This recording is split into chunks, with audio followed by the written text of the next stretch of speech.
എല്ലാവർക്കും നിസാനാസ് കിച്ചണിലേക്ക് സ്വാഗതം. ഇന്ന് വളരെ ഹെൽത്തി ആയിട്ടുള്ളൊരു സ്മൂത്തിയുടെ റെസിപ്പിയാണ് കാണിക്കുന്നത്. അപ്പോൾ ഇതെങ്ങനെയാണ് തയ്യാറാക്കി എടുക്കുന്നതെന്ന് നോക്കാം. അതിന് മുൻപായിട്ട് നമ്മുടെ ഈ ചാനൽ ഇതുവരെ സബ്സ്ക്രൈബ് ചെയ്യാത്തവർ ഒന്ന് സബ്സ്ക്രൈബ് ചെയ്യണേ. ആ ബെല്ലൈക്കൺ കൂടി അമർത്തിയാൽ ഞാനിടുന്ന എല്ലാ വീഡിയോസും നിങ്ങൾക്ക് നോട്ടിഫിക്കേഷനായിട്ട് ലഭിക്കുന്നതാണ്. സ്മൂത്തി തയ്യാറാക്കാനായിട്ട് ഞാനിവിടെ കുറച്ച് ഇൻഗ്രീഡിയൻസ് എടുത്തിട്ടുണ്ട്. ഒരു പകുതിയോളം ആപ്പിൾ എടുത്തിട്ടുണ്ട്. പിന്നെ ഒരു ചെറിയ റോബസ്റ്റ പഴം എടുത്തിട്ടുണ്ട്, മീഡിയം സൈസിലുള്ളതാണ്. പിന്നെ എടുത്തിരിക്കുന്നത് ഈന്തപ്പഴമാണ്. ഇത് കുറച്ച് നേരം സോക്ക് ചെയ്തെടുത്തതാണ്, കുരുവെല്ലാം കളഞ്ഞെടുത്തിട്ടുണ്ട്. ഇത് നല്ല ഹെൽത്തിയുമാണ്, അതുപോലെ തന്നെ നമ്മുടെ സ്മൂത്തിക്കൊരു മധുരവും ലഭിക്കുന്നതിനായിട്ട് ഉപയോഗിക്കാം. പിന്നെ എടുത്തിരിക്കുന്നത് ഒരു കപ്പ് പാലാണ്. ഇനി ഇതൊന്ന് അടിച്ചെടുക്കണം.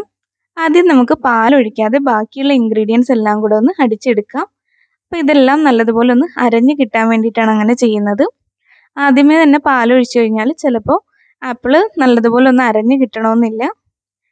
അപ്പോൾ ഇതൊന്ന് അടിച്ചെടുത്തിട്ട് വരാം. അപ്പോൾ ഇതിവിടെ നല്ല സ്മൂത്തായിട്ട് അരഞ്ഞ് കിട്ടിയിട്ടുണ്ട്. ഇനി ഇതിലേക്ക് പാൽ കൂടെ ചേർത്തിട്ട് നമുക്ക് ഒന്നുകൂടെ അരച്ചെടുക്കാം. ഞാനിപ്പോൾ ഇവിടെ മധുരം ഒന്നും ചേർക്കുന്നില്ല, ഹെൽത്തി ആയിട്ടാണ് തയ്യാറാക്കി എടുക്കുന്നത്.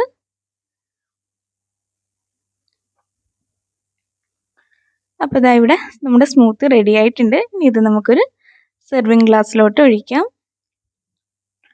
വളരെ ഹെൽത്തി ആയിട്ടും വളരെ സിമ്പിളായിട്ടും തയ്യാറാക്കി എടുക്കാവുന്നതേ ഉള്ളൂ. അപ്പോൾ ഇതെല്ലാവരും ഒന്ന് ട്രൈ ചെയ്ത് നോക്കുക. ട്രൈ ചെയ്ത് നോക്കിയിട്ട് ഫീഡ്ബാക്ക് അറിയിക്കണം. ഇനി ഇതിലേക്ക് ഞാൻ കുറച്ച് ബദാം കൂടെ ചേർത്ത് കൊടുക്കുന്നുണ്ട്. അത് നിങ്ങൾക്ക് ഓപ്ഷണലാണ്, നിങ്ങൾക്ക് ഇഷ്ടമുള്ള ഡ്രൈ ഫ്രൂട്ട്സ് വേണമെങ്കിൽ ചേർത്ത് കൊടുക്കാം. അപ്പോൾ ഇന്നത്തെ റെസിപ്പി എല്ലാവർക്കും ഇഷ്ടമായെന്ന് കരുതുന്നു. അടുത്ത എപ്പിസോഡിൽ നമുക്ക് വീണ്ടും കാണാം. Okay, bye, thank U.